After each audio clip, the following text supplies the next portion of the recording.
Welcome to Naturally Queen Bee. This is my channel and I am Queen Bee. So welcome. Today we're going to be doing a video over preparing for vet school. Let's jump into it. We're going to hit 4 main points in this video. The first point is going to be to educate yourself. The next point is going to be to gain experience. The next point is going to be to maintain a GPA. And then lastly, we're going to talk about preparing to apply for vet school. I would like to say, just before we even get into anything, if God did not call you to do this, then baby, this ain't for you. It's not. If you think he called you to do it, go ahead and stay. And you will decide if it is or if it's not. Okay. Firstly, we're going to talk about educating yourself. You want to do this as soon as possible. So educating yourself is going to be you becoming a sponge, baby. You're going to learn everything that's around you. So you're going to look for learning opportunities everywhere. You're going to look for them from your neighbors. You're going to look from them from the pet store, your veterinarian clinic, stray animals. Yes. You want to get you a notebook too. Get you a little composition notebook that you're going to keep everything in. I'm going to show you mine that I've had for some time. You know what I'm saying? You know, future doctor. Yeah. Future Dr. Howard. Yes. And then this book, basically, what you're going to do is, like, I have stuff from when I worked at different places. Banfield, Woodland. Baby, I even got stuff in here from McDonald's, honey. Baby, that's the experience with people. Okay?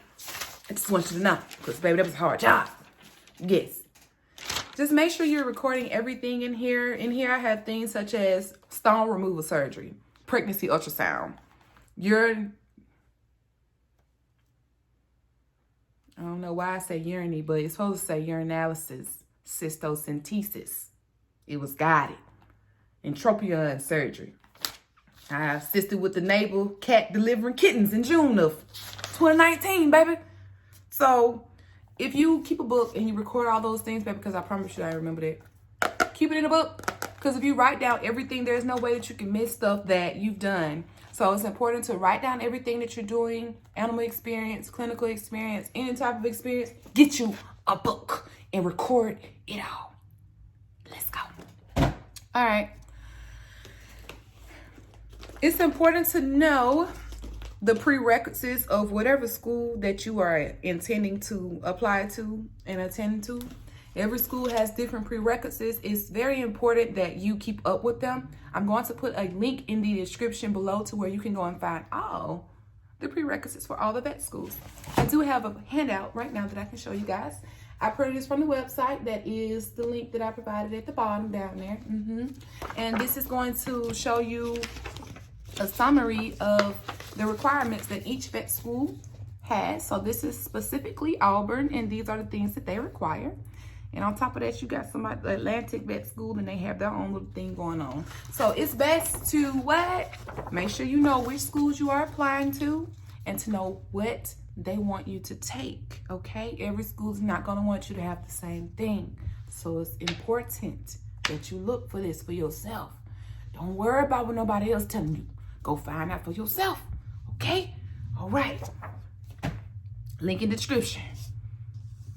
Part 2.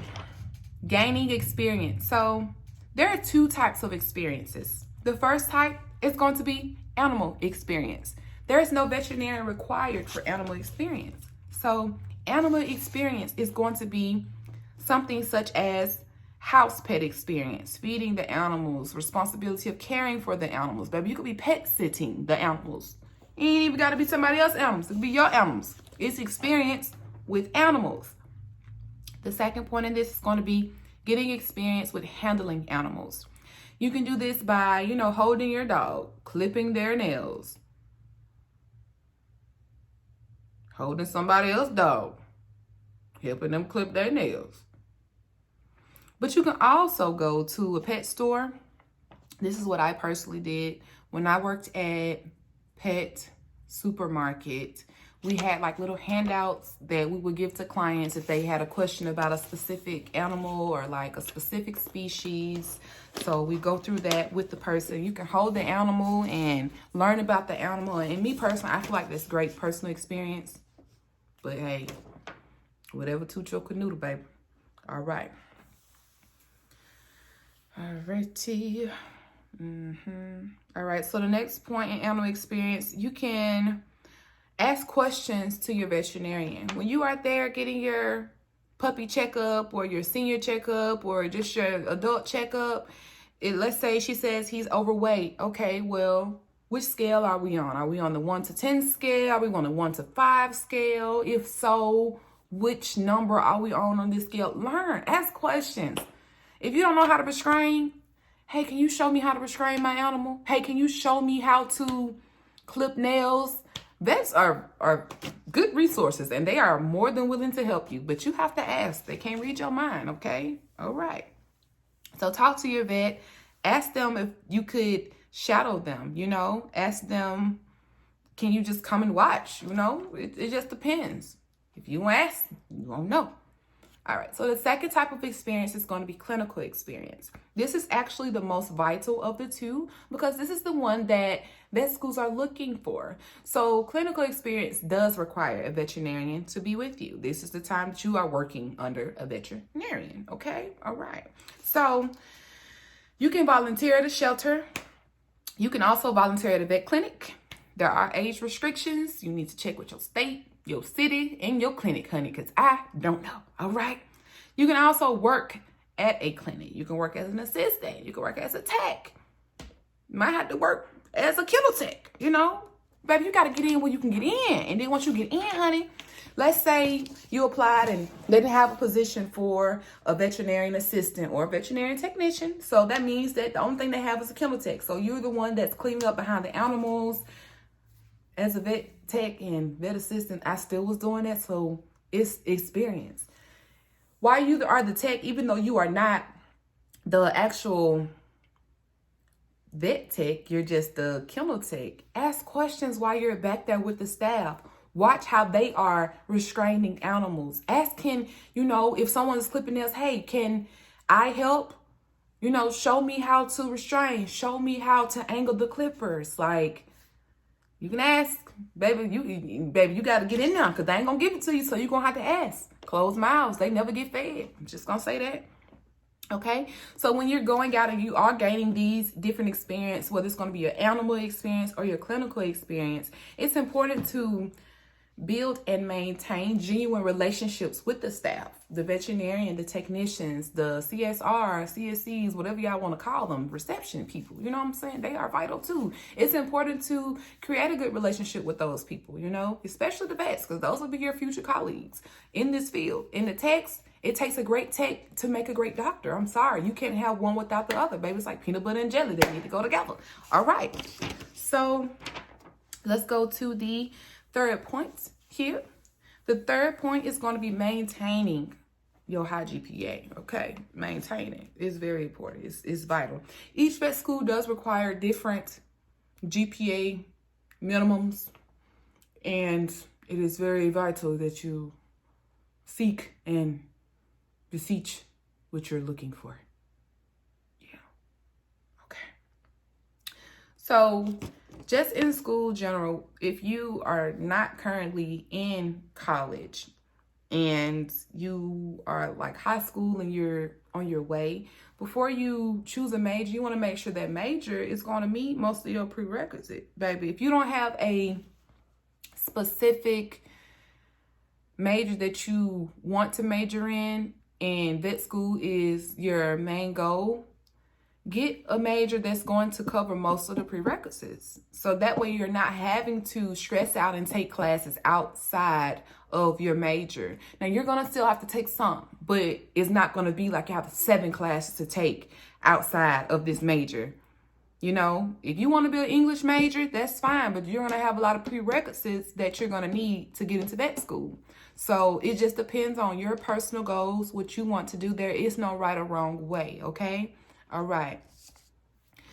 So yes, Take required prereqs as electives when appropriate. So for me, there were some classes that were required that were higher level classes that were considered like junior, senior level classes that I need for vet school. And I was able to take those courses and use those for my electives to count towards my degree versus it just being an extra class inside of my degree that I really don't need to graduate that undergrad, if you would, but I need it for vet school. So I tried to choose a major that had most of the stuff that my targeted schools were looking for. So I chose animal science, but others choose biology. I've seen some chemistry. I've seen some math. You know, what you want to do with your life, honey, it's up to you. Everybody different. Okay, the next point we're going to talk about is come up with a study method and schedule that works for you. Yes, you're not in vet school yet. You may not even be in undergrad yet, but studying is very, very, very essential. I cannot stress to you how having a good, healthy study habit and schedule can help you prosper. Planning is key, baby. You got to plan and step and plan, okay? All right. So come up with a consistent study schedule, okay? Yes, it's going to help you also practice for when you get to that school, honey, because you ain't going to have no choice but to study, all right? Okay.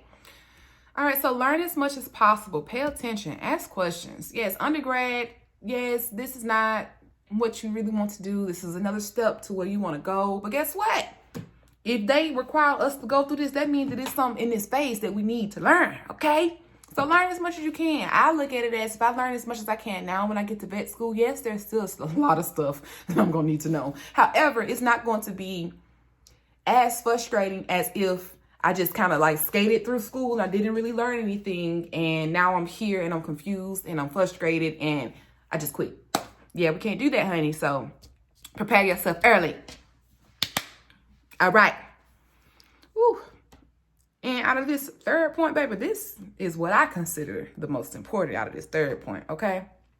Have time for your spiritual, your mental, and your physical, baby, because there would be days in my earlier studies that I would study for 15 hours, 17 hours, baby. I wouldn't sleep. I wouldn't eat. I wouldn't even think about no food. It'll get to the point where I'd study from sun up to sundown, and I'd sit in one spot all day, and I began to go through like depression. I was like, oh, you know what, Lord, this ain't for me. Lord, I know you told me this for me, but Lord, I think that you done made a mistake. I know you don't make no mistakes, but this ain't for me, Lord. And he looked at me, he was like, what? Good, go sit down somewhere. But I burned myself out. God has allowed me to complete 4 years of school in 2, okay? So that's a lot of classes. That's a lot of studying. I'm more than happy to have put in, the work, but you have to realize, once again, it does require work. Greatness requires sacrifice, okay? You can't go out and party with your friends tonight, baby. You got to study, okay? Yeah, study is your new friend. Thank you. Partying is going to always be there, baby. Partying ain't going to never stop. They've been partying since the beginning of the earth, and they're going to party when the earth probably go up into flames. So, honey, you ain't missing that. Get your education. Do you, honey. Don't let nobody tell you what you can and can't do. Do what God has called you to do, okay? All right. Point number 4. Preparing to apply to vet school. This is very stressful, applying to vet school, bro. I know it is. But my first point in there is going to be make sure you keep up with the prerequisite updates from the schools that you are targeting to apply to, because they change. They may add some hours that you need for clinical hours. They could add another class that you need to take that may not even be in your major, might not even be on your radar. So it's good to just keep up with that. And yes, like I said, I'm going to put the link in the description that has this, but baby, even though this updates, check your school website, okay? This is a collected, and they probably on the updated, I don't know. But your school, that's going to be your best place to get your updated information. Whatever school website that you're trying to apply to. If you was going to UGA, you'll go to UGA website and be like, okay, did you change prerequisites? Or am I still straight? You see what I'm saying? All right. Okay, so The next point on here is going to be know your targeted school's requirements for vet recommendations, personal statements, prerequisites, and clinical hours. So like I said, every school is going to be different. Some schools, they want you to have one class. The other school wants you to have no class. You see what I'm saying? So, honey, it depends on where you're applying. You got in-state, you got out-state, you have in-country, you got out-country. You know, it's a lot of stuff. St. Kitts was looking real good to me, but I ain't gonna be able to go over there. But it looked real nice. But their requirements are completely different from UGA. So make sure whatever school you're targeting, you know their prerequisites. And once you know them, stay on them. Keep up with the updates. Don't just be like, oh, I looked last year, so I know it's the same. Oh, baby, no, it's not. You're going to get your heart broke real quick. Okay? All right. All right. Choose vets and administrative staff to write your letter of recommendation early, okay? Whoever you want to write your letter, baby, you need to let them know early. When I say early, I let people know like 6 months before, okay? Because I knew what I wanted to do. I done ran into a lot of people tell me I don't need to do what I need to do. But if God called me, hello, Lord, that's you? Yes, baby, I'm on the way. Baby, can't nobody tell me that. All right? We don't need to get into that. Yes. Yes, doctors are very busy. Your professors are very busy. So the sooner you let them know, the better. And also just make sure you choose somebody that you know. Don't be trying to choose them because they the dean of the college and they ain't never seen you before. That don't make no sense. How are they going to weigh in on your personality? How is they going to tell the people about you and they don't even know you themselves? Tell me. Okay, see, they don't know either. So that ain't no good idea. And it don't look good on your application. So I'm going to need you to get that together. All right? All right. All right. Yeah, so once the VMCAS applications do open, baby, that need to be the first thing you do. Honey, you need to go ahead and send out those letter recommendations, honey. You need to, send out requests, because the sooner you get those requests out, the sooner you get them back, okay? All right. Another point in the VMCAS is just enter your transcript and be sure to send the official transcript to the VMCAS themselves because they usually want you to send them your transcript, but you also have to put in each one of your classes one by one. The grade you got, how many hours it took, baby, all of that. It needed. You got a lab? Oh, we want that too. So make sure if you have multiple schools, let's say you went to 2 different colleges, but we need both of them transcripts too, okay? So just make sure you keep that in mind, honey, because they're going to need that from you. They're going to need it about you. Follow all steps that the VMCAS asks you to complete because it's kind of like click and then you go click next phase, click next phase. I mean, you can kind of hop around, but for me, it was just easy to go click, click, click. You know what I'm saying? So you kind of stay, okay, I can't do this right now, so I'm going to go ahead and click. But when I click next time, you know, I can see what I missed. So if you kind of go through the steps the way they are laid out, you shouldn't miss anything. But baby, it is possible. I'm going to tell you that.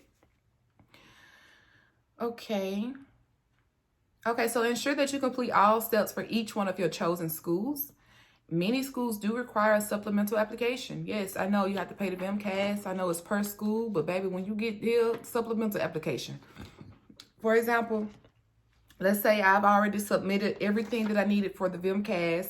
However, Tuskegee, they also require you to submit the supplemental application. However, the supplemental application is not online. You can print it, then you got to mail it. So you need to know because you need to make sure you get it to them before deadline. You see what I'm saying? So that's why it's good to do everything early, baby, because when you do stuff late, you might not get no cake. All right? All righty. It's very, very important to know, baby, your application is not finished until you have paid everybody. And when I say everybody, you need to pay the VMCAS. You need to pay all your supplemental application fees. And them different, them separate. You can't do that on the VMCAS. You got to do that through the website or the mail service, depending on what the website says. All right. We about at the end of this, but I'm going to give y'all a few little bonus tips, all right, that I learned for myself. Okay. Apply to more than one vet school. Don't limit yourself. I ain't want to move out of state, but baby, I applied to 3, and I'm glad I did. Don't apply to 1. Apply to multiple. Do not limit yourself, baby. The Lord put greatness in you, and baby, it shall come out in the name of Jesus. All right, everybody calm down. Next step. All right. Keep up with your school dates and deadlines. So even though the VMCAS, let's say it's due September the 15th. Okay, but then you might go to UGA website and they might want some on September the 1st. And you done waited till the 15th. Now you done missed your window. See how you done messed up? You done intercourse stuff. See, now we got to wait till next year. See, you should have did it early. That's why you need to do it early. So now you know you can keep up. See what I'm saying? Okay. All right. Start your VMCAS application as soon as possible. As soon as that thing open up, baby, you need to be in that same boat. You understand what I'm saying? Because as soon as you get it done, I'm telling you, the VMCAS is stressful, baby. You got to get that done ASAP. All right? All right. My last little point is going to be develop your personal statement and modify it as you go. It's good to start that personal statement as soon as possible because you want to make sure you hit every little aspect and you don't miss nothing. You want to make sure it draws you out as a person on paper. All right? If you was a paper, that paper should write everything about you. All right? So that's what your personal statement is. So, my last point that I want to stress out to you guys is that you do not have to earn an undergraduate degree in order to go to vet school. You do not. You heard what I said. That's right. You do not have to graduate with your degree in undergrad in order to go to vet school. You don't. As long as you meet those prerequisites that every school requires, then you're fine. So a lot of times it's easier just to go ahead and get the degree. Or for me personally, I ain't never had no bachelor's before, so I'm getting my degree. So if that's not an option for you, if you're a person that may have went to college before and now you're like, oh, I want to go to vet school. Okay, meet the prerequisites. Or if you're just like, college really not for me. I want to go to vet school, but just that ain't for me. Okay, meet the prerequisites. So there are many different ways, you guys. You just have to step outside of that box. I know for a fact that whatever you want, you're going to work for. And ain't nobody going to be able to tell you nothing about it. So that completes this video. The first part. We're going to have a part 2, yes, on actually applying, but this is preparing to apply to vet school. So peace, love, and blessings, okay? I am Queen B, and this is my channel, Naturally Queen B. Don't forget to like, subscribe, and comment, honey, because if y'all need to know something, ask. I'm open. I'm like a book to a certain extent with a few locks on a few chapters, but that's all right. That's a whole nother story. So if you guys have any questions, please do not hesitate to reach out to me on my social media, to reach out to me in the comments below. If there's something that you feel that you needed to know in this specific video, then like I said, just let me know. If there's something that I did not touch on that you have a question about, let me know. I will try to help you guys out as much as I can. Peace.